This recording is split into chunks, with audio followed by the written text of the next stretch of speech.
ಹರೇ ರಾಮ.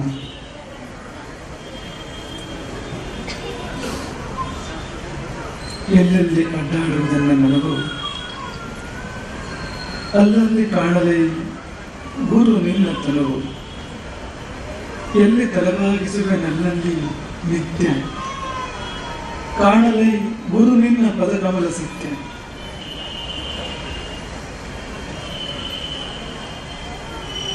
ಮಾತಾ ರಾಮೋ ಮತ್ಪಿತಾ ರಾಮಚಂದ್ರ ಸ್ವಾಮಿ ರಾಮೋ ಮತ್ಸಖ ರಾಮಚಂದ್ರ.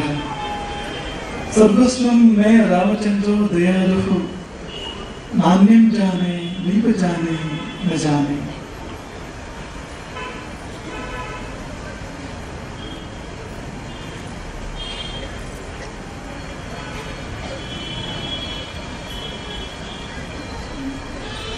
ಆಂಜನೇಯ ಮತಿ ಪಾಟಲಾನನಂ ಕಾಂಚನಾದ್ರಿ ಕಮನೀಯ ವಿಗ್ರಹಂ ಪಾರಿಜಾತ ತರುಮೂಲ ವಾಸಿನಂ ಭಾವಯಾಮಿ ಪವಮಾನನಂದನಂ.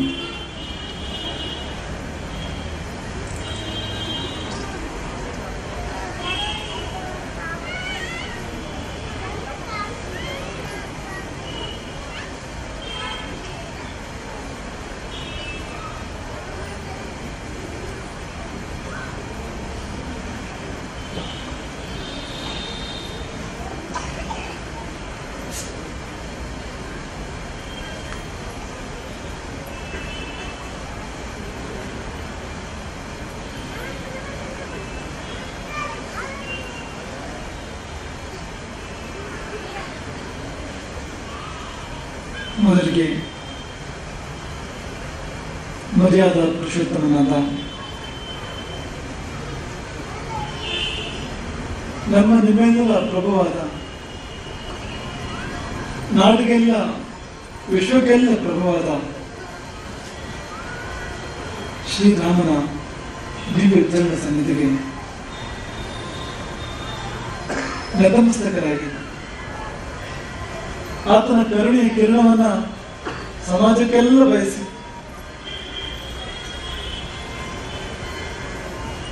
ಹೇಗಾದ್ರೆ ಸೂರ್ಯನ ಕಿರಣ ಎಷ್ಟೋ ದೂರದ ಭೂಮಿಗೆ ಪ್ರಯಾಣಿಸಿ ಬರ್ತದೆ. ಭೂಮಿಯ ಮಹಾವೃಕ್ಷಗಳಿಗೂ ಪರ್ವತಗಳಿಗೂ ಮಾತ್ರ ಅಲ್ಲ, ಒಂದು ಹುಲ್ಲು ಕಡ್ಡಿಗೂ ಕೂಡ ಕಡ್ಡಿ ಹುಲ್ಲಿಗೂ ಕೂಡ ಬರುತ್ತದೆ. ಅದರೊಳಗಿನ ಚೇತನವನ್ನು ಜಾಗೃತ ಮಾಡ್ತದೆ. ಹಾಗೆ ಅವನ ಕರುಣೆ ಕಿರಣಗಳು ನಿಮ್ಮೆಲ್ಲರ ಬದುಕನ್ನು ಆವರಿಸಲಿ, ನಿಮ್ಮೆಲ್ಲರ ಬದುಕನ್ನು ಬೆಳಕಾಗಿಸಲಿ, ತಂಪಾಗಿಸಲಿ. ಕೆಲವು ಬಾರಿ ಬೆಳಕಿನೊಟ್ಟಿಗೆ ಬಿಸಿ ಇರ್ತದೆ, ಇನ್ನು ಕೆಲವು ಬಾರಿ ತಂಪಿನೊಟ್ಟಿಗೆ ಕತ್ತಲೆ ಇರ್ತದೆ. ಹಾಗೆ ತಂಪಿರಲಿ ಅದ್ರ ಕತ್ತಲೆ ಅಲ್ಲ, ಬೆಳಕಿರಲಿ ಅದ್ರ ಬಿಸಿ ಅಲ್ಲ. ಅಂತಹ ಸೌಖ್ಯವನ್ನ ರಾಮ ನಿಮ್ಮೆಲ್ಲರಿಗೂ ಕೊಡಲಿ. ಗುರು ನಿಮ್ಗೆಲ್ಲರಿಗೂ ಕೊಡಲಿ.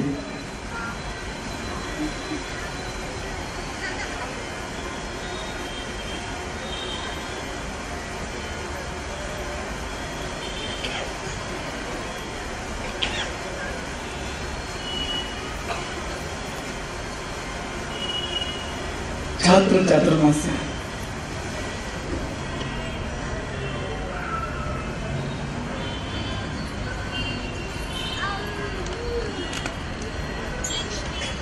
ಮಕ್ಕಳು ನಮಗೆ ಅತ್ಯಂತ ಪ್ರಿಯವಾಗಿರ್ತಕ್ಕಂಥ ಒಂದು ಜೀವ ಪ್ರಭೇದ. ಎಲ್ಲರೂ ಮಕ್ಕಳೇ ಪೀಠಕ್ಕೆ. ಅದರಲ್ಲಿಯೂ ಮಕ್ಕಳನ್ನು ಕಂಡಾಗ ಎಲ್ಲಿರದ ಒಂದು ವಾತ್ಸಲ್ಯ, ಮಮತೆ ಅದು ಉಂಟಾಗಲೇಬೇಕು. ಹೃದಯ ಅಂತ ಬಂದಿದ್ರೆ ಆತನಿಗೆ ಮಗುವನ್ನು ಕಂಡಾಗ ಮಗು ಆಗಬೇಕು ಅವನು. ಆ ಮಕ್ಕಳೇ ಕೇಂದ್ರವಾಗಿರ್ತಕ್ಕಂಥ ಒಂದು ಚಾತುರ್ಮಾಸದ 60 ದಿನಗಳ ಕಾರ್ಯಕ್ರಮ ಇವತ್ತಿನಿಂದ ಪ್ರಾರಂಭ ಆಗ್ತಾ ಇದೆ. ಈ ಚಾತುರ್ಮಾಸ ನಮಗೆ ಅತ್ಯಂತ ಪ್ರಿಯವಾಗಬಹುದು. ಯಾಕೆಂದ್ರೆ ಮಕ್ಕಳು ನಮಗೆ ಅತ್ಯಂತ ಪ್ರಿಯ. ಮಕ್ಕಳೇ ಕೇಂದ್ರವಾಗಿರ್ತಕ್ಕಂಥ ಚಾತುರ್ಮಾಸ ಆಗಿದ್ದರಿಂದ ನಮಗೆ ನಿಮಗೆಲ್ಲ, ನಮಗೆ ಮಾತ್ರ ಅಲ್ಲ, ಮಕ್ಕಳು ಬೇಡದವ್ರು ಯಾರಿದ್ದಾರೆ, ಮಕ್ಕಳು ಪ್ರೀತಿ ಅಲ್ಲ ಅನ್ನೋರು ಯಾರಿದ್ದಾರೆ ಹೇಳಿ? ಎಲ್ಲರಿಗೂ ಬೇಕು. ಮುಂದೆ ಎಂತೆಂಥವನಾದವನು ಕೂಡ ಮಗುವಾಗಿದ್ದಾಗ ವಾತ್ಸಲ್ಯಕ್ಕೆ ಪಾತ್ರನಾಗ್ತಾನೆ. ಪ್ರೀತಿಗೆ ಪಾತ್ರನಾಗ್ತಾನೆ. ಹಾಗೆ ಅಂತ ಮಕ್ಕಳನ್ನು ಕೇಂದ್ರೀಕರಿಸಿ ಈ ಬಾರಿ ಚಾತುರ್ಮಾಸ್ಯ ನಡೀತಾ ಇದೆ. ನಾವು ಗಮನಿಸ್ತಾ ಇದ್ದೆವು, ಕುಮಾರ ಆದಿತ್ಯನ ವೇದಿಕೆ ಮೇಲೆ ಕೂತ್ಕೊಳ್ಳಿಕ್ಕೆ ನಾವು ಹೇಳಿದ್ವು. ಯಾಕೆಂದ್ರೆ ಮಕ್ಕಳು ಮುಂದೆ ಬರಬೇಕು, ಮಕ್ಕಳು ಮೇಲೆ ಬರಬೇಕು, ಮಕ್ಕಳು ಸೇವೆ ಕಲಿಬೇಕು, ಮಕ್ಕಳು ನಾಯಕತ್ವವನ್ನು ಮೈಗೂಡಿಸ್ಕೊಳ್ಬೇಕು. ಆದ್ರೆ ಆತ ಒಂದು ಒಳ್ಳೆ ಉದಾಹರಣೆಯನ್ನ ಆತ ಮತ್ತು ಆತನ ಸಂಘಟನೆಗಳು ಪದಾಧಿಕಾರಿಗಳು ಒಂದು ಒಳ್ಳೆ ಉದಾಹರಣೆಯನ್ನು ಮಾಡಿದರು. ಹೇಗೆ ಮಾಡಿದ್ರು ಅಂದ್ರೆ, ವೇದಿಕೆ ಮೇಲೆ ಬಂದ ಕೂಡಲೇ ವೇದಿಕೆ ಮೇಲೆ ಎಲ್ಲೆಲ್ಲಿ ಏನೇನು ಕಸ ಇದೆ ಆ ಕಸವೆಲ್ಲ ಹೆಕ್ಕಿ ವೇದಿಕೆಯನ್ನು ಶುಚಿ ಮಾಡಿ ವೇದಿಕೆಯನ್ನು ಸೊಬಗು ಮಾಡಿ ಆಮೇಲೆ ಕೂತ್ಕೋ ಅಂತ ಹೇಳಿದ ಮೇಲೆ ವೇದಿಕೆ ಮೇಲೆ ಆತ ಕೂತ್ಕೊಂಡ.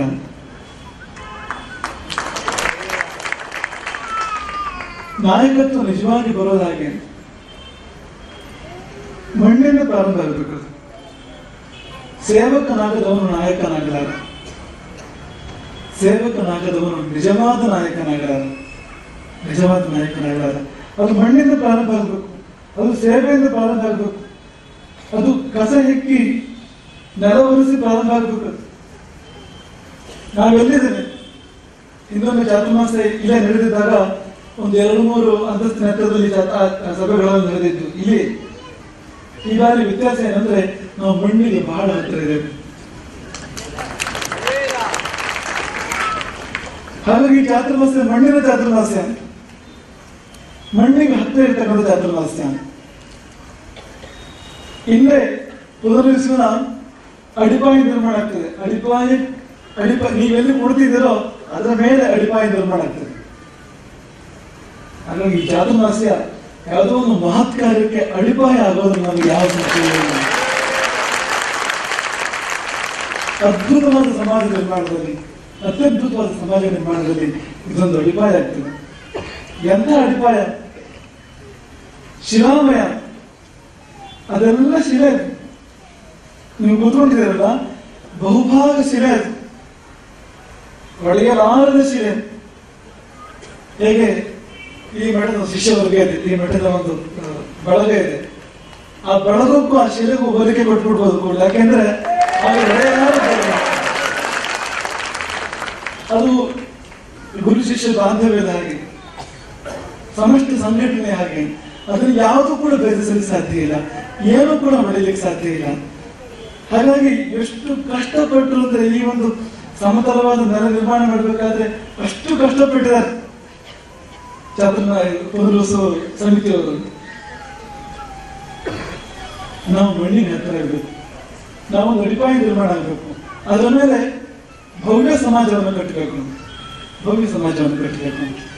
ಅದಕ್ಕೆ ಚಾತುರ್ಮಾಸ್ಯ ನಾಂದಿ ಆಗಲಿ. ಮಕ್ಕಳು ಅಂದ್ರೆ ಭವಿಷ್ಯತ್ತು, ಮುಂದಿನ ತಲೆಮಾರು. ಛಾತ್ರ ಸಮಿತಿ ಅಂತ ಮಾಡಿದ ಉದ್ದೇಶ ಕೂಡ ಅದೇ. ಅವ್ರು ಬರಬೇಕು, ಅವ್ರಿಗೆ ಆ ಶಕ್ತಿ ಇದೆ, ಅವ್ರು ಮಾಡಬಲ್ಲರು, ಅವ್ರಿಗೆ ಉತ್ಸಾಹ ಇದೆ, ಅವ್ರಿಗೆ ಪ್ರೀತಿ ಇದೆ. ನನ್ನ ಮಗು ಸಣ್ಣ ಸಣ್ಣ ಅಂತ ಅಂದ್ಕೊಳ್ಬೇಡಿ. ನಿಮಗೇನು ಪ್ರೀತಿ ಇದೆಯೋ, ನಿಷ್ಠೆ ಇದೆಯೋ ಮಠದ ಬಗ್ಗೆ ಒಂಚೂರು ಹೆಚ್ಚಿರ್ಬೋದು, ಅವರಿಗೆ ಕಡಿಮೆ ಇಲ್ಲ. ನಾವಂತೂ ನೋಡಿದ್ದೇವೆ ಅವರ ಕಣ್ಣುಗಳಲ್ಲಿ, ಅವರ ಭಾವನೆಗಳಲ್ಲಿ, ಅವರ ಸೇವೆಯನ್ನು ನಾವು ನೋಡಿದ್ದೇವೆ. ಯಾರು ಏನು ಬೇಕಾದ್ರೂ ಹೇಳಿ, ಶ್ರೇಷ್ಠ ಪಾಪಿಯ ದಿವಸ ಮುಂದಿನ ಬರೋದು ಬಹಳ ಕಷ್ಟ. ಜನರಿಗೆ ಧರ್ಮ ಶ್ರದ್ಧೆಯೇ ಹೋಗ್ತದೆ, ಧರ್ಮವೇ ಬೇಡ ಆಗ್ತದೆ ಜನರಿಗೆ ಅಂತೆಲ್ಲ ಯಾರು ಏನ್ ಬೇಕಾದ್ರೂ ಹೇಳಿ, ಅದು ನಮ್ಮ ನಂಬಿಕೆ ಬೇರೆ. ಈ ತಲೆಮಾರಿಗೆ ಯಾವ ಶ್ರದ್ಧೆ ಇದೆಯೋ, ಯಾವ ಬದ್ಧತೆ ಇದೆಯೋ, ಅದಕ್ಕಿಂತ ಹೆಚ್ಚಿನ ಶ್ರದ್ಧೆ, ಹೆಚ್ಚಿನ ಬದ್ಧತೆ ಮುಂದಿನ ತಲೆಮಾರಿಗೆ, ಮಕ್ಕಳಿಗೆ. ಅವ್ರು ಈಗಾಗಲೇ ತೋರಿಸ್ತಾ ಇದ್ದಾರೆ, ಈಗಾಗಲೇ ತೋರಿಸ್ತಾ ಇದ್ದಾರೆ. ಹಾಗಾಗಿ ಆ ಮಕ್ಕಳಿಗೆ ಒಂದು ಅವಕಾಶ, ಆ ಮಕ್ಕಳು ಮುಂದೆ ಬರಬೇಕು, ಮೇಲೆ ಬರಬೇಕು. ಅದಕ್ಕಾಗಿ ಈ ಚಾತುರ್ಮಾಸ್ಯವನ್ನ ಶಿಶು ಕೇಂದ್ರಿತವಾಗಿ ನಾವು ಮಾಡಲಿಕ್ಕೆ ಹೊರಟೆವು. ನಮಗೆ ತುಂಬಾ ಸಂತೋಷ ಆಯ್ತು. ಇವತ್ತಿನ ಈ ಕಾರ್ಯಕ್ರಮಕ್ಕೆ ವೇದಿಕೆಯನ್ನು ಅಲಂಕರಿಸೋದು ಯಾರು? ತುಂಬಾ ಚಿಂತನೆಗಳು ನಡೆದಿದೆ. ಬಹಳ ದೊಡ್ಡ ದೊಡ್ಡ ಮನುಷ್ಯರನ್ನು ಕರಿಬೇಕು, ಬಹಳ ದೊಡ್ಡ ದೊಡ್ಡ ಮನುಷ್ಯರನ್ನ ಕರಿಬೇಕು ಇಲ್ಲಿ ಅನ್ನೋ ಬಗ್ಗೆ ಚಿಂತನೆಗಳು ನಡೆದಿದೆ ಇಲ್ಲಿ. ಅವರೆಲ್ಲ ಬಂದ್ರೆ ಸಂತೋಷ ಆಗ್ತಿತ್ತು ನಮಗೆ, ಅವ್ರನ್ನ ಕರೆದಿದ್ದರೆ ಬಂದಿದ್ರೆ ಸಂತೋಷ ಆಗ್ತಿತ್ತು. ಆದ್ರೆ ಇವತ್ತು ಆಗಷ್ಟಲ್ಲ, ಆ ಮಗು ಕೂತಾಗ ಪಕ್ಕದಲ್ಲಿ ಅದು ಸಂತೋಷ. ಆ ಮಗುವಿನ ಹೆಸರು ಸಮರ್ಥ. ಸಾಮರ್ಥ್ಯ ಅಂದ್ರೆ ಏನು? ಸಾಮರ್ಥ್ಯ ಅನ್ನೋದು ಕೇವಲ ದೇಹಕ್ಕೆ ಸೀಮಿತವಲ್ಲ, ಸಾಮರ್ಥ್ಯ ಅನ್ನೋದು ಕೇವಲ ಭೌತಿಕಕ್ಕೆ ಸೀಮಿತವಲ್ಲ. ಮನಸ್ಸು ಸಾಮರ್ಥ್ಯವೇ ಸಾಮರ್ಥ್ಯ, ಸಂಕಲ್ಪ ಶಕ್ತಿಯೇ ಸಾಮರ್ಥ್ಯ. ಆ ಮಗು ತೋರಿಸಿದೆ ಅದನ್ನು. ಸ್ವತಃ ನಡೀಲಿಕ್ಕೆ ಸಾಧ್ಯ ಇದೆ ಇರುವಂತಹ ಒಂದು ಮಗು ಅದು ಪ್ರಪಂಚ ಪರ್ಯಟನೆ ಮಾಡ್ತದೆ, ಪ್ರಪಂಚದ ಎಲ್ಲೆಲ್ಲಿಯೂ ತನ್ನ ಛಾಪನ್ನು ಮೂಡಿಸ್ತದೆ. ಅಂದ್ರೆ ಏನರ್ಥ ಅದಕ್ಕೆ? ಇದು ಸಾಧ್ಯ, ಇದು ಖಂಡಿತ ಸಾಧ್ಯ. ಹಾಗಾಗಿ ಅದು ನಮ್ಗೆ ತುಂಬಾ ಸಂತೋಷವನ್ನು ತಂದಿತ್ತು. ನಾವು ಈ ಕೆಲಸ ಮಾಡಬೇಕು, ಅವ್ರನ್ನೆಲ್ಲ ಮುಂದೆ ತರಬೇಕು, ಅವ್ರನ್ನೆಲ್ಲ ಮೇಲೆ ತರಬೇಕು, ಅವರೆಲ್ಲ ಸಮಾಜದ ಕೇಂದ್ರ ಆಗಬೇಕು, ಅವರೆಲ್ಲ ವೇದಿಕೆ ಮೇಲೆ ಬರಬೇಕು, ಅವರಿಗಾಗಿ ವೇದಿಕೆ ನಿರ್ಮಾಣ ಆಗಬೇಕು. ಹಾಗಾಗಿ ಆ ದೃಷ್ಟಿಯಿಂದ ಕೂಡ ಇಂದಿನ ಕಾರ್ಯಕ್ರಮ ನಮಗೆ ತುಂಬಾ ಸಂತೋಷವನ್ನ, ತುಂಬಾ ಸಮಾಧಾನವನ್ನ ತಂದಿತು. ವರ್ಷಕ್ಕೊಂದು ಗುರು ದಿನ, ಗುರು ಪೂರ್ಣಿಮೆ. ಗುರು ಅಂದ್ರೆ ಪೂರ್ಣಿಮೆ. ಆಗ ನೋಡಿದರೆ ಈ ಚಂದ್ರನಲ್ಲಿ ಪೂರ್ಣಿಮೆ ದಿನ ಪೂರ್ಣತೆ ಬರ್ತದೆ, ಬೆಳಕಿನ ಪೂರ್ಣತೆ, ಕಲೆಗಳ ಪೂರ್ಣತೆ ಬರ್ತದೆ. ಹಾಗೆ ಜೀವನದಲ್ಲಿ ಯಾರು ಪೂರ್ಣತೆ ಅಂತ ಸಾಧನೆ ಮಾಡ್ತಾನೋ, ಯಾರು ಆ ಪಥದಲ್ಲಿದ್ದಾನೋ, ಯಾರು ಆ ಪಥವನ್ನು ತೋರಿಸ್ತಾನೋ ಆತನಿಗೆ ಗುರು ಅಂತ ಹೆಸರು, ಅದಕ್ಕೆ ಪೀಠ ಅಂತ ಹೆಸರು. ಇವತ್ತು ವ್ಯಾಸ ಪೂರ್ಣಿಮೆಯ ದಿನ, ಗುರು ಪೂರ್ಣಿಮೆಯ ಒಂದು ಬಹಳ ಪ್ರಶಸ್ತವಾಗಿರ್ತಕ್ಕಂಥ ದಿನ.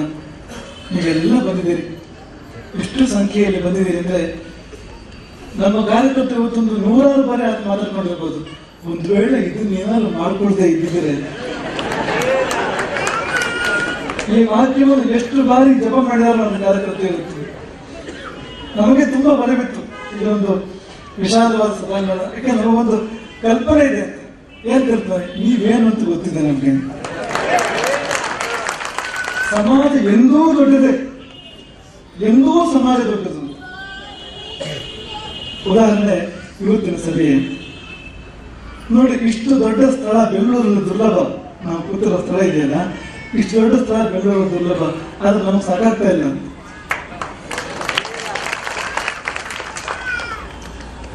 ಇಲ್ಲಿ ಬೆಂಗಳೂರು ಸಭೆಗಳು ಕಾರ್ಯಕ್ರಮಗಳಾದಾಗ ಸ್ಥಳಾವಕಾಶ ಕಡಿಮೆ ಆಗ್ತದೆ ಅಂತ ದೊಡ್ಡ ಒಂದು ಭವನ ಇಲ್ಲಿ ನಿರ್ಮಾಣ ಆಗ್ತಾ ಇದೆ. ಪುನರ್ವಸನ ಹೆಸರಿನಲ್ಲಿ ಬಹುದೊಡ್ಡ ಭವನ ಇಲ್ಲಿ ನಿರ್ಮಾಣ ಆಗ್ತಾ ಇದೆ, ಸಭಾಂಗಣ ನಿರ್ಮಾಣ ಆಗ್ತಾ ಇದೆ. ಆದ್ರೆ ನೀವು ಒಂದು ಯೋಚನೆ ಮಾಡಿ, ಆ ಸಭಾಂಗಣ ನಿರ್ಮಾಣ ಆದ್ರೆ ಈಗ ನೀವು ಎಷ್ಟು ಜಾಗದಲ್ಲಿ ಕೂತಿದ್ದೀರಿ ಅದಕ್ಕಿಂತ ಕಡಿಮೆ ಜಾಗದಲ್ಲಿ ನಿರ್ಮಾಣ ಆಗ್ತದೆ. ಇಷ್ಟು ದೊಡ್ಡ ಸಭಾಂಗಣ ಮಾಡಕ್ ಸಾಧ್ಯ ಇಲ್ಲ. ಸುತ್ತ ಪರಿಧಿ ಬಿಡಬೇಕಾಗ್ತದೆ, ಮತ್ತೆ ಗೋಡೆ ಹೋಗ್ತದೆ, ಆಮೇಲೆ ಉಳಿದ ಜಾಗದ ಸಭಾಂಗಣ ನಿರ್ಮಾಣ ಆಗ್ತದೆ. ನೀವು ಹೀಗೆ ಬಂದ್ರೆ ಆ ಸಭಾಂಗಣ ಎಲ್ಲಿ ಸಾಕಾಗ್ತದೆ. ಇವತ್ತು ತೀರ್ಥ ಕೊಡುವ ಕಾರ್ಯಕ್ರಮ, ತೀರ್ಥ ಪದೇ ಪದೇ ಕೊಡ್ಲಿಕ್ಕೆ ಸಾಧ್ಯ ಆಗ್ತಾ ಇಲ್ಲ. ನಿಜವಾಗಿ ಪದೇ ಪದೇ ಮಠದಲ್ಲಿ ತೀರ್ಥದ ಅವಕಾಶ ಇರ್ತಿತ್ತು ಮೊದಲೆಲ್ಲ, ಯಾವಾಗಲೂ ಕೂಡ. ಇತ್ತೀಚೆಗೆ ಅದನ್ನು ಮಾಡ್ಲಿಕ್ಕೆ ಸಾಧ್ಯ ಆಗ್ತಾ ಇಲ್ಲ. ಸಾಧ್ಯ ಆಗ್ತಿಲ್ಲ ಅಂದ್ರೆ ಸಂಖ್ಯೆ, ಅದು ಕೊಟ್ಟು ಪೂರೈಸಲಿಕ್ಕೆ ಸಾಧ್ಯ ಇಲ್ಲ ಅನ್ನೋ ಸಂಖ್ಯೆ, ಅದರಿಂದಾಗಿ ಅದನ್ನು ಮಾಡ್ಲಿಕ್ಕೆ ಸಾಧ್ಯ ಆಗ್ತಾ ಇಲ್ಲ. ಇವತ್ತು ನಿಮಗೆಲ್ಲ ಗೊತ್ತು, ಒಂದು 5:30 ಸಮಯದಲ್ಲಿ ಸಭೆ ಪ್ರಾರಂಭ ಆಯಿತು. ಬಡಿಯಾರು ಹೇಳಿದ್ರು ತೀರ್ಥ ಕೊಡ್ಬೇಕು ಇವತ್ತು ಅಂತ. ನಮಗೂ ಅದೇ ಮನಸ್ಸಿತ್ತು, ಅದೇ ಒಲವಿತ್ತು. ಇದು ಬಂದ್ಮೇಲೆ ಬಡಿಯಾರನ್ನ ಕರೆದು ಕೇಳಿದ್ರು, ತೀರ್ಥ ಅಂದ್ರೆ ಊಟ ಆದ್ರೂ ತೀರ್ಥ ಇಲ್ಲ ಅಂತ ಲೆಕ್ಕ. ನಿಮಗೆಲ್ಲ ಗೊತ್ತು, ತೀರ್ಥ ಊಟಕ್ಕಿಂತ ಮೊದಲು ಕೊಡುವಂಥದ್ದು. ಮಧ್ಯಾಹ್ನ ಸಾಕಷ್ಟು ಸತಿ ಘೋಷಣೆ ಆಗಿದೆ, ಊಟ ಮಾಡಿ ಊಟ ಮಾಡಿ ಊಟ ಮಾಡಿ, ತಿಂಡಿ ಮಾಡಿ ಊಟ ಮಾಡಿ, ತಿಂಡಿ ಮಾಡಿ ಊಟ ಮಾಡಿ ಅಂತ ಸಾಕಷ್ಟು ಸತಿ ಘೋಷಣೆ ಆಗಿದೆ. ಹಾಗಾಗಿ ಸಂಜೆ 5:30 ಹೊತ್ತಿಗೆ ಎಷ್ಟು ಜನ ಇರ್ಬೋದು ಊಟ ಮಾಡಿ? ಎಷ್ಟು ಜನ ಇರೋಕ್ಕೆ ಸಾಧ್ಯ? ಇರೋರಿಗೆಲ್ಲ ಯಾರು ಇರ್ತಾರೋ ಒಂದು 25 ಜನ ತೀರ್ಥ ಕೊಟ್ಬಿಡ್ಬೋದು ಅಂತ. ಹಾಗಾಗಿ ನಮ್ಮ ಮಧ್ಯಸ್ಥರನ್ನ ಮುಡಿಯೋದನ್ನು ಕೇಳಿದ್ರು, ಸುಮಾರು ಎಷ್ಟು ಜನ ಇರ್ಬೋದು ತೀರ್ಥಕ್ಕೆ? ಇಷ್ಟು ಜನ ಅಂತ ಹೇಳಿದ್ರು. ಸುಮ್ಮನೆ ನಾವು ಇದನ್ನು ಪ್ರಸ್ತಾವ ಮಾಡ್ತಾ ಇಲ್ಲ ಅಂತ. ನಾವು ಯಾವ ಯುಗದಲ್ಲಿದ್ದೇವೆ? ಯಾವ ಯುಗದಲ್ಲಿದ್ದೇವೆ? ಊಟ ಬಿಡೋ ಯುಗದಲ್ಲಿ ನಾವಿಲ್ಲ, ಉಪವಾಸ ಮಾಡೋ ಯುಗದಲ್ಲಿ ನಾವಿಲ್ಲ. ಹೊಟ್ಟೆ ದೇವರಿಗೆ ಮೊದಲ ಪೂಜೆ ಅಂತ ಯುಗ ಇದು. 21ನೇ ಶತಮಾನ. ಉಪವಾಸ ಅಮಾವಾಸ್ಯಕ್ಕೆ ಯಾರು ಇರ್ತಾರೆ? ಸುಬ್ರಹ್ಮಣ್ಯ ಉಪವಾಸ ಆದ್ರೆ ಪರವಾಗಿಲ್ಲ, ಏನೋ ಸ್ವಲ್ಪ ತಿಂತಾಳಷ್ಟೇ, ಉಪ್ಪಿಟ್ಟು ಅವಲಕ್ಕಿ ಪಾಯಸ ಅಂತ ಅಂದ್ರೆ ಪರವಾಗಿಲ್ಲ. ನಿಜವಾದ ಉಪವಾಸಕ್ಕೆ ಯಾರು ತಯಾರಾಗಿ ಗೊತ್ತು? ತಯಾರೇ ಇಲ್ಲ ಅಂತ ಕಾಲ ಇದು. ಆದ್ರೆ ಸಾವಿರ ಜನ ಒಂದು ಇಡೀ ಸಭಾಂಗಣ ಸ್ವಯಂ ಪ್ರೇರಿತವಾಗಿ, ಯಾರದ್ದೇ ಆಣತಿ ಇರದೆ, ಅಪ್ಪಣೆ ಇಲ್ಲದೆ, ಯಾವುದೇ ನಿರ್ಬಂಧ ಇರದೆ, ತನ್ನಷ್ಟಕ್ಕೆ ಸಾಯಂಕಾಲ 6 ಗಂಟೆಗೆ ತಿಂತಿಟ್ಟಿದ್ರೆ 6 ಗಂಟೆಗೆ ಊಟ ಮಾಡೋದಿಲ್ಲ ಅಂದ್ರೆ ಯಾವ ಯುಗದಲ್ಲಿದೆ ನಾವು ಕೃತಜ್ಞರಿದ್ದೇವೆ. ಹಲವಾರು ಕಾರಣಕ್ಕೆ ನಾನು ಮಾತ್ರ ಹೇಳಲಿಕ್ಕೆ ಇಷ್ಟಪಡ್ತೇನೆ. ಹಲವಾರು ಕಾರಣಕ್ಕೆ ಈ ಪೀಠಕ್ಕೆ ಇಂದಲ್ಲ ಸಹಸ್ರಾರು ವರ್ಷದಲ್ಲಿ ಬಂದ ಪರೀಕ್ಷೆಗಳು ತುಂಬಾ ದೊಡ್ಡದು. ಪೀಠಕ್ಕೆ ಮಾತ್ರ ಅಲ್ಲ, ಶಿಷ್ಯರಿಗೂ ಕೂಡ. ನಮ್ಮದು ಯಾಕೆಂದ್ರೆ ಮಠದಲ್ಲಿ ಸಣ್ಣದೊಂದು ಶಬ್ದವೇ ಇಲ್ಲ. ಕಾರ್ಯಕ್ರಮ ಮಾಡಿದ್ರು ದೊಡ್ಡದೆ, ಸಮಸ್ಯೆ ಬರಲು ದೊಡ್ಡದೆ ಅಂತ ಮಠ ನಮ್ಮದು.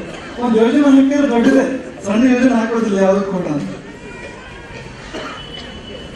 ಆದ್ರೆ ನಮ್ಗೆ ಎಷ್ಟು ಹೆಮ್ಮೆ ಆಗ್ತದೆ ಅಂದ್ರೆ, ಎಷ್ಟು ಬಗೆಯಲ್ಲಿ ದೈವ ನಿಮ್ಮನ್ನು ಪರೀಕ್ಷಿಸಿದೆ, ಎಷ್ಟು ಬಗೆಯಲ್ಲಿ ದೈವ ನಿಮ್ಮ ಭಕ್ತಿಯನ್ನು ಪರೀಕ್ಷೆ ಮಾಡಿದೆ, ನಿಮ್ಮ ಶಕ್ತಿಯನ್ನು ಪರೀಕ್ಷೆ ಮಾಡಿದೆ, ಎಷ್ಟು ಬಗೆಯಲ್ಲಿ ಸಂಘಟನೆ ಪರೀಕ್ಷೆ ಮಾಡಿದೆ.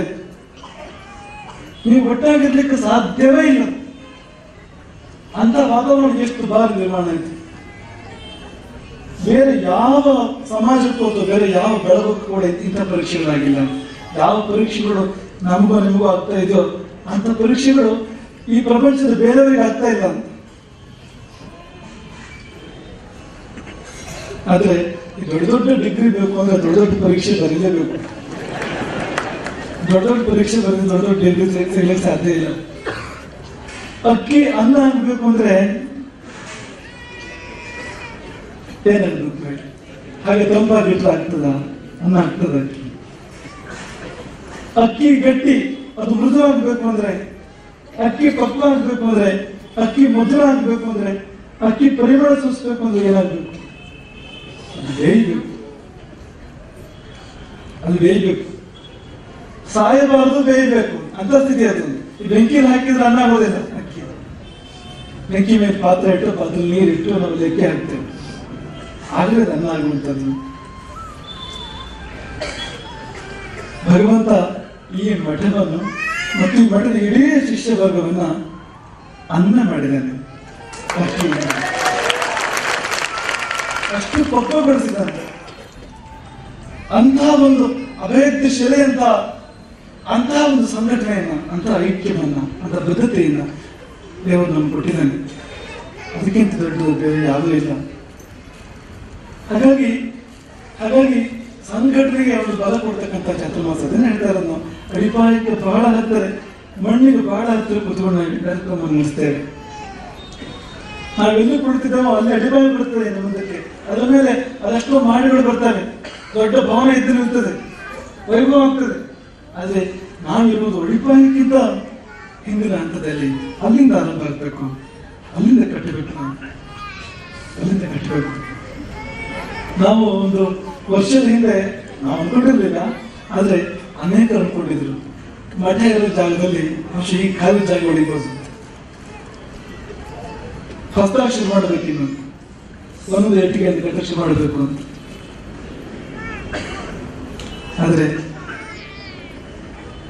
ಆದ್ರೆ ಎಷ್ಟು ದೊಡ್ಡ ರಾಮನ ಕರುಣೆ ಅಂದ್ರೆ, ವಿಶಾಲವಾಗಿರ್ತಕ್ಕಂಥ ಈ ಮಠದ ರಾಮನ ಮಹಾ ಸಾಮ್ರಾಜ್ಯದ ಒಂದು ಇಟ್ಟಿಗೆ ಅಲುಗಾಡಲಿಲ್ಲ ಅಂತ,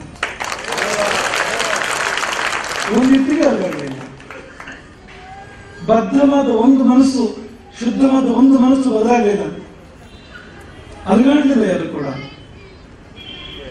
ಹಾಗಾಗಿ ಅಂತ ಒಂದು ಸಂಕಟವಾದ ಕಾಲದಲ್ಲಿ ನಾವು ನೀವು ಎಲ್ಲ ಇದ್ದೇವೆ. ಮಠವನ್ನ ಸಮಾಜಕ್ಕೆಲ್ಲ ಹಂಚಬೇಕು ಅನ್ನೋ ಪ್ರಯತ್ನವೇ ನಮ್ಮದು. ನಮ್ಮ ಜೀವನದ ಪರಮೋದ್ದೇಶವೇ ಅದು. ಅದೇ ರಾಮಾನುಜರ ನೆನಪು ಪುನಃ ಆಗ್ತದೆ ನಮಗೆ. ರಾಮಾನುಜರಿಗೆ ಅಷ್ಟಾಕ್ಷರ ಮಂತ್ರದ ಉಪದೇಶ ಆಗ್ತದೆ. ಅಷ್ಟಾಕ್ಷರ ಮಂತ್ರದ ಉಪದೇಶ ಗುರುಗಳು ಹೇಳ್ತಾರೆ, ಯಾರಿಗೂ ಹೇಳ್ಬೇಡ, ನಿಮ್ಮ ಯಾರಿಗೂ ಹೇಳ್ಬೇಡ. ಆದ್ರೆ ಇದೊಂದು ಮಂತ್ರ ಸಾಕು ಮುಕ್ತಿ ಪಡೀಲಿಕ್ಕೆ, ಇದೊಂದು ಮಂತ್ರ ಸಾಕು ವೈಕುಂಠಕ್ಕೆ ಪ್ರವೇಶ ಮಾಡಲಿಕ್ಕೆ. ಭಾವವನ್ನು ಗೆಲ್ಲಲಿಕ್ಕೆ ಇದೊಂದು ಮಂತ್ರ ಸಾಕು, ಅದ್ರ ಗೋಪ್ಯ ಮಾಡು, ಯಾರಿಗೂ ಹೇಳ್ಬೇಡ. ಉಪದೇಶ ಆದ್ಮೇಲೆ ರಾಮಾನುಜರು ದೇವಸ್ಥಾನದ ಗೋಪುರವನ್ನು ಏರಿ ದೊಡ್ಡ ಸ್ವರದಲ್ಲಿ ಇಡೀ ಊರಿಗೆ ಕೂಗಿ ಹೇಳಿದಂತ ಮಂತ್ರವನ್ನು.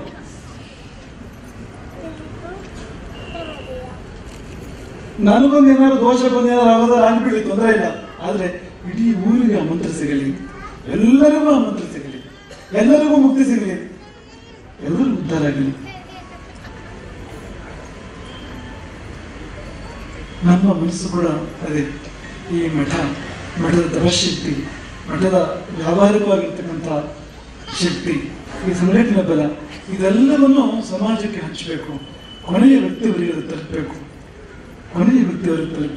ಕರೆದು ಹಂಚಿಬಿಡಬೇಕು ಎಲ್ಲವನ್ನು ಸಮಾಜಕ್ಕೆ.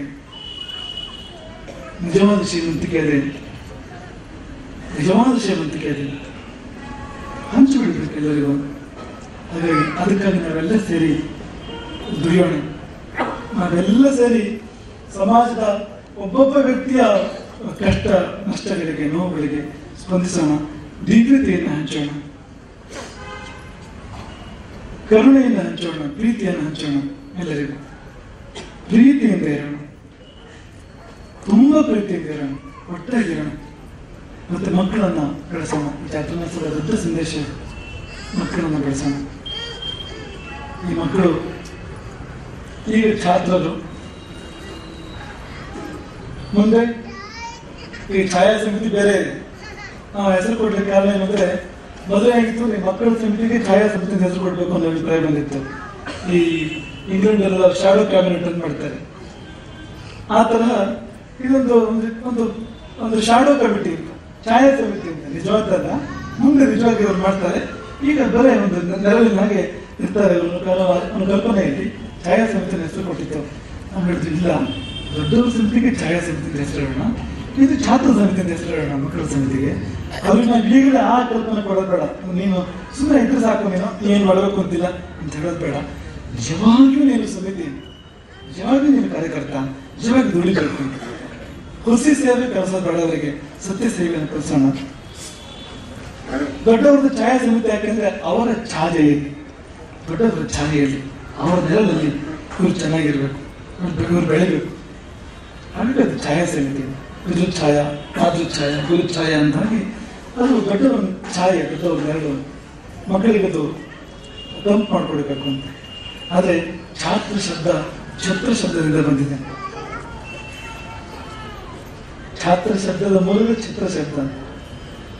ನೀವು ಇವತ್ತು ಮಕ್ಕಳಿಗೆ ನೆರಳಾಗಿರ್ಬೋದು, ಅದು ನಾಳೆ ಬಂದಿದ್ದನ್ನ ಇಡೀ ಸಮಾಜಕ್ಕೆ ಅವರು ನೆರಳಾಗ್ತಾರೆ, ಇಡೀ ಸಮಾಜಕ್ಕೆ ಅವರು ಛತ್ರ ಆಗ್ತಾರೆ.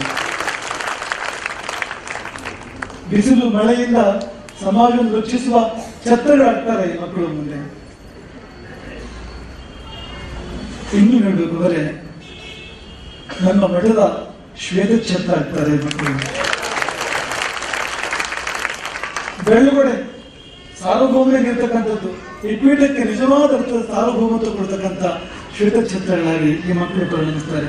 ನಮಗೆ ಪೂರ್ಣ ವಿಶ್ವಾಸ ಇದೆ, ಸಂಪೂರ್ಣ ವಿಶ್ವಾಸ ಇದೆ ನಮಗೆ. ಆ ಮಕ್ಕಳ ಮೇಲೆ ಸಂಪೂರ್ಣ ವಿಶ್ವಾಸ ಇದೆ. ಆ ಮಕ್ಕಳು ಹೊಸ ಯುಗ ನಿರ್ಮಾಣ ಮಾಡ್ತಾರೆ, ಹೃದಯ ಯುಗವನ್ನು ಮರಳಿ ತರ್ತಾರೆ. ಆ ಮಕ್ಕಳು ರಾಮರಾಜ್ಯವನ್ನು ಕಟ್ತಾರೆ. ಅಷ್ಟು ಒಳ್ಳೆಯ ಮಕ್ಕಳಿದ್ದಾರೆ ನಮಗೆ, ಈ ಸಮಾಜಕ್ಕೆ ಅಷ್ಟು ಒಳ್ಳೆ ಭವಿಷ್ಯ ಇದೆ. ಅಂತಹ ಒಳ್ಳೊಳ್ಳೆ ಮಕ್ಕಳು, ಅಷ್ಟು ಪ್ರತಿಭಾವಂತರು, ಸಮರ್ಥರು. ಆದ್ರೆ ಸರಿಯಾದ ದಾರಿಯಲ್ಲಿರುವವರು, ಅವರಿಗೆ ಸುಮ್ಮನೆ ಹೀಗೆ ತೋರಿಸೋದು ಬೇಕಾಗಿತ್ತು. ಅದು ಇಲ್ಲಿದ್ರೆ ನಾವು ಆಗಲೇ ಹೇಳಿದ್ವಲ್ಲ, 21ರ ಶತಮಾನಗಾರೆ ಮಕ್ಕಳು ಅಂದ್ರೆ ಅದೇ ಹೊಸ ತಲೆಮಾರು, ಲೇಟೆಸ್ಟ್ ಜನರೇಷನ್. ಆಗಿರುವಾಗ ಚಾತುರ್ಮಾಸ್ಯಕ್ಕೂ ಅವ್ರಿಗೂ ಏನ್ ಸಂಬಂಧ ಅಂತ ಕೇಳ್ಬೋದು. ಇವತ್ತು ದೇಶ ಪ್ರಪಂಚ ಕೇಳ್ತದೆ, ಚಾತುರ್ಮಾಸ್ಯಲ್ಲಿ ಮಕ್ಕಳಲ್ಲಿ ಒಂದು ಹೊಸ ತಲೆಮಾರಿನ ಹುಡುಗರು ಚಾತುರ್ಮಾಸ್ಯ ಅಂದ್ರೆ ಏನಾದ್ರು ಸಂಬಂಧ ಇದೆಯಾ? ಇದೆಲ್ಲ 60 ವರ್ಷದ ನಂತರ ಬೇಕಾಗಂಥದ್ದು, ರಿಟೈರ್ ಆದ್ಮೇಲೆ ಬೇಕಾಗಂಥದ್ದು. ಮಠ, ಗುರುಗಳು, ಭಗವದ್ಗೀತೆ, ವೇದ, ರುದ್ರ ಇದೆಲ್ಲ ಯಾವ ಬೇಕು ಅಂದ್ರೆ 60 ವರ್ಷ ದಾಟಬೇಕು. ಅವರು ಮಾಮೂಲಿ ಉದ್ಯೋಗ ನಿವೃತ್ತಿಯಾಗಿ ಇನ್ಯಾವುದಾದ್ರು ಕೆಲಸ ಹುಡುಕಿ ಅಲ್ಲೂ ನಿವೃತ್ತಿಯಾಗಿ ಎಲ್ಲೂ ಇಲ್ಲ ಅಂತ ಆದ್ಮೇಲೆ ಯಾವ್ದಾದ್ರು ಮಠಕ್ಕೆ ಹೋಗಿ ಸೇರ್ಕೊಂತ ಅನ್ನೋ ಕಲ್ಪನೆ ಒಂದು ಕಾಲದಲ್ಲಿ ಇದ್ದಿದ್ದು. ಆದ್ರೆ ಎಲ್ಲಿಗೆ ಬಂದಿದೆ ಇವತ್ತಂದ್ರೆ ಇನ್ನೂ ಮಗುಗಳು ಎಲ್ಲವೂ ಕೂಡ ಮಕ್ಕಳೆಲ್ಲ ಈಗಲೇ ಬಂದು ರಾಮನ ಪಾದಕ್ಕೆ ಸಮರ್ಪಣೆ ಆಗ್ತಾ ಇದ್ದಾರೆ, ಆ ಎಲ್ಲ ಮಕ್ಕಳು ಕೂಡ. ಹಾಗಾಗಿ ಈ ಮಕ್ಕಳು ಬೆಳೀತಾರಲ್ಲ, ಸಮಾಜಕ್ಕೆ ಆಗುವ ದೊಡ್ಡ ಲಾಭ ಅದು. ಈ ಚಾತುರ್ಮಾಸದ ಬಹುದೊಡ್ಡ ಕೊಡುಗೆ ಏನಂದ್ರೆ, ಅಂತಹ ಸಂಸ್ಕಾರವಂತ ಮಕ್ಕಳು ಪ್ರಕಾಶಕ್ಕೆ ಬರುವಂಥದ್ದು, ಬೆಳಕಿಗೆ ಬರುವಂಥದ್ದು. ಆ ಮಕ್ಕಳು ಈ ಚಾತುರ್ಮಾಸದ ಬಹುದೊಡ್ಡ ಕೊಡುಗೆ. ಇದೆಲ್ಲವನ್ನು ಇಲ್ಲಿ ನಾವು ನೆನಪಿಸಿಕೊಂಡು ಇನ್ನೊಮ್ಮೆ ಮತ್ತೊಮ್ಮೆ ನಗುದನ್ನೇ ಸಂತೋಷ ಪಡ್ತಾ, ಒಂಥರ ನೋಡ್ಲಿಕ್ಕೆ ಕಷ್ಟ ಆದ್ರೂ ಹೇಗಪ್ಪ ಕೂತ್ಕೊಂಡಿದ್ದೀರಿ ನೀವು, ಕೂತು ಹೇಳೋ ಹಾಗಿಲ್ಲ.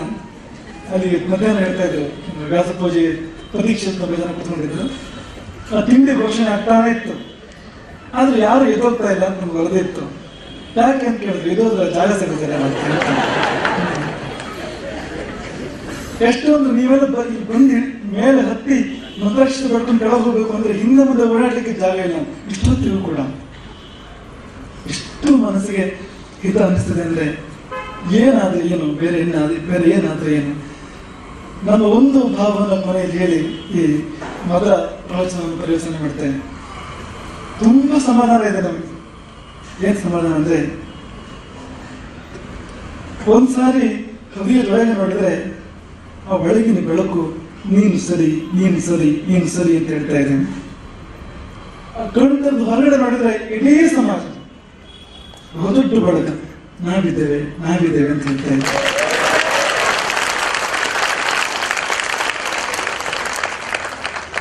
ನಾವು ಕಣ್ಮುಚ್ಚಿ ರಾಮನನ್ನು ಒಳಗಡೆ ನೋಡ್ತೇವೆ, ಕಣ್ ತೆರೆದು ರಾಮನನ್ನು ನಿಮ್ಮಲ್ಲಿ ನೋಡ್ತೇವೆ. ಎರಡೂ ಕೂಡ ರಾಮನೇ ಇರುವಂಥದ್ದು, ಒಳಗೂ ಹೊರಗೂ ರಾಮನೇ ಇರುವಂಥದ್ದು. ಒಂದ್ ವೇಳೆ ಕಣ್ಣು ಮುಚ್ಚಿದಾಗ ರಾಮ ಪ್ರೀತಿಯಿಂದ ನೋಡದೇ ಇದ್ರೆ ಆ ಬದುಕು ವ್ಯರ್ಥ. ಆಮೇಲೆ ಕಣ್ ತೆರೆದಾಗ ನೀವು ಮುಖ ತಿರುಗಿಸಿದ್ರೆ ಮತ್ತೆ ನಿಮ್ಮ ಮಧ್ಯೆ ಇದ್ದೇಲ್ಲ, ಇರ್ಲಿಕ್ಕೆ ಸಾಧ್ಯ ಇಲ್ಲ. ಹಾಗಾಗಿಲ್ಲ.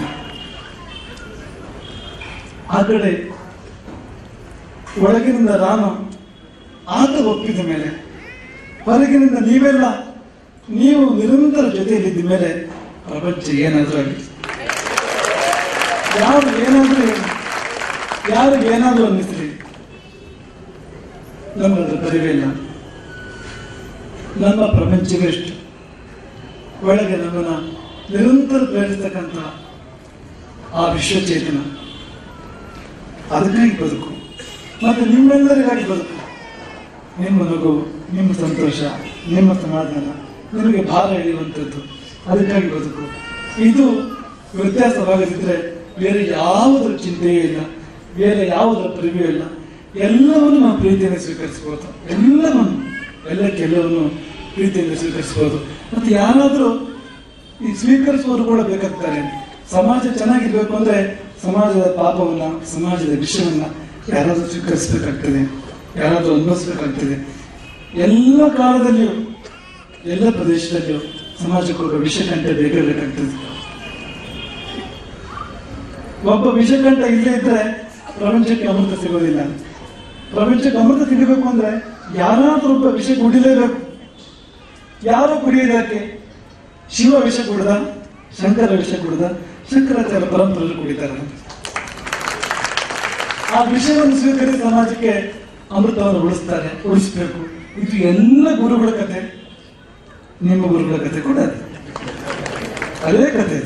ಹಾಗಾಗಿ ಆ ಕಥೆಯಲ್ಲಿ ವ್ಯಥೆ ಏನೂ ಇಲ್ಲ, ಏನು ವ್ಯಥೆ ಇಲ್ಲ, ಒಂದಿಷ್ಟು ಕೂಡ ವ್ಯಥೆ ಇಲ್ಲ. ಒಟ್ಟಿನಲ್ಲಿ ಸಮಾಜ ಚೆನ್ನಾಗಿರಲಿ, ಒಟ್ಟಿನಲ್ಲಿ ಮಕ್ಕಳು ಬೆಳೆಯಲಿ, ನಿಜವಾದ ಅರ್ಥದಲ್ಲಿ ದೊಡ್ಡವರಾಗಲಿ, ಸಮಾಜದ ನೋವು ಪರಿಹಾರ ಆಗಲಿ, ದಾರಿದ್ರ್ಯ ಪರಿಹಾರ ಆಗಲಿ, ಕಷ್ಟ ಪರಿಹಾರ ಆಗಲಿ, ಎಲ್ಲ ಜೊತೆಗೆ ಪ್ರೀತಿಯಿಂದ ಇರೋವಾಗಲಿ, ಎಲ್ಲ ಧರ್ಮ ಸತ್ಯಗಳನ್ನು ಬಿಡದೆ ಬದುಕುವಂತೆ ಆಗಲಿ. ಅದಕ್ಕಾಗಿ ಏನಾಗುವುದಾದ್ರೂ ಅದಾಗಲಿ. ಯಾವ ಪರೀಕ್ಷೆ ನಡೆಯೋದು ಕೂಡ ನಡೆಯಲಿ. ಈ ಫಲಿತಾಂಶ ಬೇಕು. ಆ ಫಲಿತಾಂಶ ಇರೋದ್ರಿಂದ ತುಂಬಾ ತೃಪ್ತಿ ಇದೆ, ತುಂಬಾ ಸಮಾಧಾನ ಇದೆ ಅನ್ನೋದನ್ನ ನೆನಪಿಸ್ಕೊಂಡು ಇಂದಿನಿಂದ ಚಾತುರ್ಮಾಸದ ಉಪಕ್ರಮ 60 ದಿನ ಎಲ್ಲ ಬನ್ನಿ, ಪ್ರತಿನಿತ್ಯ ಬನ್ನಿ ಚಾತುರ್ಮಾಸಕ್ಕೆ. ಊರಿಂದ ಬಂದವರನ್ನೇ ಇದ್ದೀರಿ, ಮತ್ತೆ ಮತ್ತೆ ಬನ್ನಿ. ಬರ್ತಾ ಒಂದು ವಾರಕ್ಕೆ ಬನ್ನಿ, 15 ದಿನಕ್ಕೆ ಬನ್ನಿ, 4 ದಿನಕ್ಕೆ ಬನ್ನಿ, ಇಲ್ಲೂ ಹಾಗೆ ಬನ್ನಿ. ಬೆಂಗಳೂರು ಪದೇ ಬನ್ನಿ, ಪ್ರತಿನಿತ್ಯ ಬನ್ನಿ. ಯಾಕೆಂದ್ರೆ ನಿಮ್ಮದು ಮಠ ಇದು, ನಿಮ್ಮದು ಚಾತುರ್ಮಾಸ್ಯ. ಈ ಗುರುಪೀಠ ನಿಮಗೆ ಸೇರಿರ್ತಕ್ಕಂಥದ್ದು. ಹಾಗಾಗಿ ನಿಮ್ಮೆಲ್ಲರನ್ನ ತುಂಬಾ ಪ್ರೀತಿಯಿಂದ ಹೃದಯ ತೆರೆದು ತುಂಬಾ ಪ್ರೀತಿಯಿಂದ ನಿಮ್ಮನ್ನು ಬರಮಾಡಿಕೊಳ್ತೇವೆ. ನಿರಂತರವಾಗಿ ನಮ್ಮ ಜೊತೆಯಲ್ಲಿದ್ದು ನೀವು ಚಾತುರ್ಮಾಸ್ಯವನ್ನ ನಾವೆಲ್ಲ ಸೇರಿ ನಡೆಸಬೇಕು. ಇದು ಯಥಾವಿಹಿತ ಶುಶ್ರೂಷ ಅಂತನ್ನುವಾಗ ನಿಜ ಬೆಳಗ್ಗೆಯಿಂದ ಪ್ರಸ್ತಾಪ ಬರ್ತಾ ಇದೆ.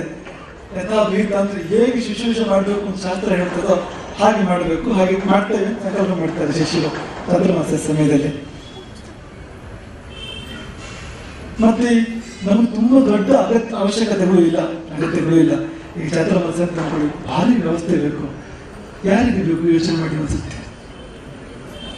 ಈಗ ಇದು ಚಾತುರ್ಮಾಸಕ್ಕೆ ಬೇಕು ಅಂತಿಲ್ಲ, ಶಿಷ್ಯರಿಗೆ ಬೇಕು. ಎಷ್ಟೋ ಜನ ಒಟ್ಟಿಗೆ ಕೂತ್ಕೋಬೇಕು ಅಂದ್ರೆ ಬೇಕು. ಎಲ್ಲರೂ ಊಟ ಮಾಡಬೇಕು ಅಂದ್ರೆ ಊಟ ಮಾಡೋ ವ್ಯವಸ್ಥೆ ಬೇಕು.